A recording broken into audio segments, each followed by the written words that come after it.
kwali mu kitundu kimanyiddwa nga Kasindi BENI mu disitulikiti y'e Kasese okusinziira teeko engineer ali mu nteekateeka okulaba nga oluguudo lukolebwa. Omukulu amanyiddwa nga Anathoula Nagendra agamba nti babawadde emyezi 15 gwe mwaka gumu n'emyezi 3 mirambirira okusobola okulaba nga oluguudo olwo luggwa. Abatuuze naddala bakozesa enguudo ezo emitima gibadde gye bakubira mutwe nga yabulirwa olugambo naddala ku nsonga ebinnya n'oluguudo luno okulwawo okuba nga obule olukolebwa wabula nga kati kekadde okubasaba nati n'abagamba nti mukakkane embeera egenda kutambula bulungi. Okukola oluguudo lwa Kasindi BENI kusuubirwa okuggwa mu bbanga lya mwaka gumu n'ekitundu.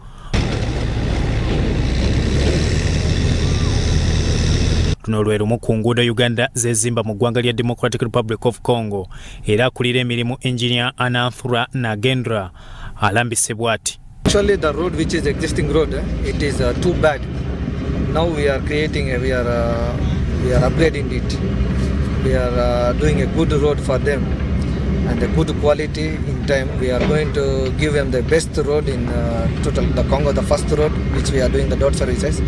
We are giving the best road to them within maximum we will give within 2 years. They will give a best road to them.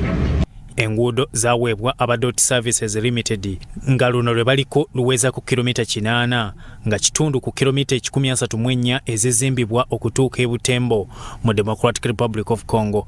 Engineer Anathoula Nagendra agamba nti batandika butandisi tebannabaako we babadde nga bazimba we bakuŋŋaanyiriza ebikozesebwa okuli enkambi ey'ekabirizi Rubiriha ezisangibwa mu Uganda ne BENI mu Democratic Republic of Congo. Now we have started from Kasindi towards BENI. Maximum 1 year we can finish our the structure, the culverts and up to the subbase we can finish in 1 year. Ebitundu okuli Kasindi okudda Mululu wamu ne BENI okudde Paida wakolebwa mu kiseera kino nga bakola ebigoma eby'omulembe mu myezi gino omukaaga gye bakakolera. We request them to first of all Engineer Nagendra agamba nti beetaaga obukuumi okusigala nga bakola okumaliriza mu bbanga eryabaweebwa. Present UPDF force they given us a front of 20 kilometers which is going from Kasindi to Ululu. It is a 20 kilometers. They told us first we have to work in that 20 kilometers.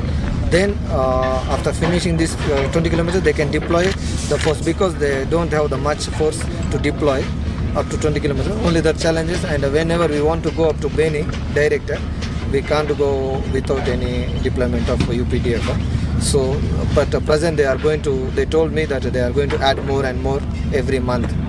Omu ku bavuzi b'emmotoka ennene ez'etikka ebyamaguzi Masereka Kinane agamba amakubo naddala akaliwo e Butembo tekayitikamu akaleetedde okukandaalirira nga batambuza ebintu era kibatwalira ennaku nnyo okuva e Kasindi okudda e Butembo. Tunapakia mzigo hapo Mbondwe na tunapeleka Butembo kwa siku 2 tu. 2 days. Tunaenda kwa kuogopa tu. Tukiona uniform tunakosa, tunashindwa huyu ni nani? Sababu hao watu wako na uniform moja. Sasa wakikuja huyu ni yule ama ni jeshi ya kawaida. Alafu hapo tuna basi ukipita unapita, wenye wanashikwa na moto watashikwa na moto, hivyo ndio tunaishi tu. Bobo Mukembo akulira abayingiza abantu ku nsala empondwe naye asabye ebyokwerinda byongerwa okunywezebwa nga tawagira na kyakujja maje mu Congo mu kiseera kino. Okuva mu Maachi nga 23 omwaka guno ebibinja by'amagye okuva ku njuyi zombi n'ababiduumira batuula balabe bagenda okuwagira okukola amakubo gano. Byatumusime Gerard, Soroti TV, Omunyo.